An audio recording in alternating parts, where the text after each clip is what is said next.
రాజన్న సిరిసిల్ల జిల్లా గంభీరావుపేట మండల కేంద్రంలో రామాలయంలో ఆవరణలో ధూపదీప నైవేద్య అర్చక సంఘం సిరిసిల్ల జిల్లా అధ్యక్షులు రాచర్ల పార్థసారథి శర్మ పాత్రికేయుల సమావేశం ఏర్పాటు చేశారు. ఆయన మాట్లాడుతూ ధూపదీప నైవేద్య అర్చక సంఘ రాష్ట్ర అధ్యక్షులు వాసుదేవ శర్మపై పెద్దపల్లి నిట్టూరు సతీష్ కుమార్ అసత్య ఆరోపణలు చేస్తున్నారని అన్నారు. తానకు తానే ధూపదీప నైవేద్య అధ్యక్షుడు ప్రకటించుకుంటూ దేవాదాయ శాఖ మంత్రికి వినతి పత్రం ఇచ్చారని తెలిపారు. వాసుదేవ శర్మ మీద ఆరోపణలు చేయడం తగదని, ఆధారాలు ఉంటే వేములవాడ దేవస్థానం వద్దకు బహిరంగ చర్చకు వచ్చి నిరూపించాలని హెచ్చరించారు. లేకపోతే వాసుదేవ శర్మకు క్షమాపణలు చెప్పాలని పార్థసారథి శర్మ డిమాండ్ చేశారు. జై అర్చక, జై జై అర్చక, అర్చకుల ఐక్యత వర్ధిల్లాలి, వాసుదేవ శర్మ గారి నాయకత్వం వర్ధిల్లాలి. అందరూ రాష్ట్ర వ్యాప్త ధూపదీప నైవేద్య అర్చకులకు మరియు ముఖ్యంగా రాజన్న సిరిసిల్ల జిల్లా అర్చకుల తరఫున రాజన్న సిరిసిల్ల జిల్లా ధూపదీప నైవేద్య అర్చక సంఘం అధ్యక్షుడిగా నేను ఈరోజు పత్రికాముఖంగా అదేవిధంగా టీవీ ఛానల్లో బహిరంగంగా మా అర్చకుల గురించి మాట్లాడదలుచుకున్నా. ఈరోజు నిట్టూరి సతీష్ కుమార్ జై అర్చక, జై జై అర్చక, అర్చకుల ఐక్యత వర్ధిల్లాలి.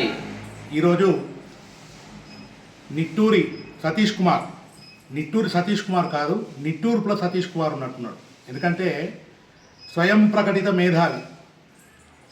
ఎవ్వరు కూడా అధ్యక్షుడిని ఎన్నుకోలే.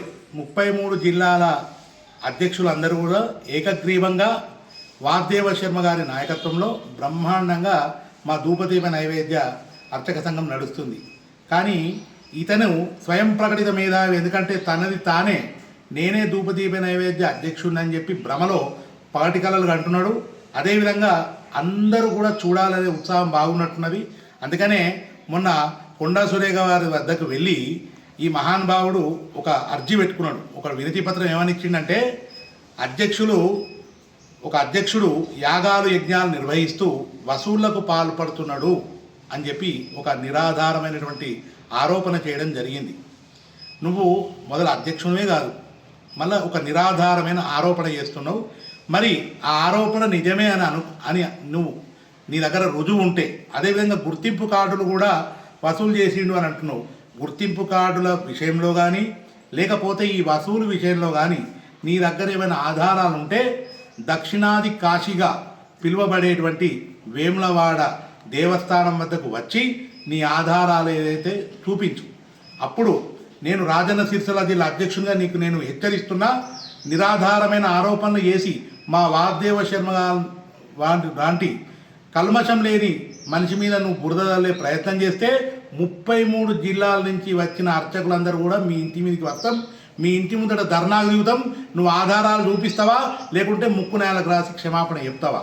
ఇదే మా యొక్క ఆశయం. ఎందుకంటే ఒక మంచి వ్యక్తిగా అందరినీ కలుపుకుంటూ వెళ్తూ ఉన్నాడు వాసుదేవ శర్మ గారు. ఇవాళ యాగాలు యజ్ఞాలు చేసినాం, బరాబరి చేసినాం. ఎందుకంటే అర్చకులు చేసేది ఏందయ్యా? యాగాలు యజ్ఞాలతోటి రాష్ట్ర ప్రభుత్వం మంచిగా ఉండాలి, ప్రజలు సుభిక్షంగా ఉండాలని చెప్పి 33 జిల్లాల నుంచి అర్చకులు వచ్చి బ్రహ్మాండంగా 3 రోజులు మనం హైదరాబాద్లో యాగం చేసినాం. దానివల్ల ఆ యజ్ఞ ఫలితంగా రాష్ట్ర వ్యాప్తంగా వర్షాలు కూడా పడ్డాయి, మీ ఊర్లో కూడా వర్షాలు పడ్డాయి కావచ్చు. కాబట్టి ఇటువంటి ఆరోపణలు నువ్వు చేయకు. నీ స్థాయికి తగ్గట్టు కాదు ఇది. నువ్వు ఒక్కోనివే, నువ్వు అధ్యక్షుడివి. నీ జిల్లాలో కూడా ధూపదీప నైవేద్య అధ్యక్షులు ఉన్నారు మాకు. ఇటువంటి చేయకుండా నువ్వు ఏదైతే ఉన్నావో ఖబర్దార్ బిడ్డ.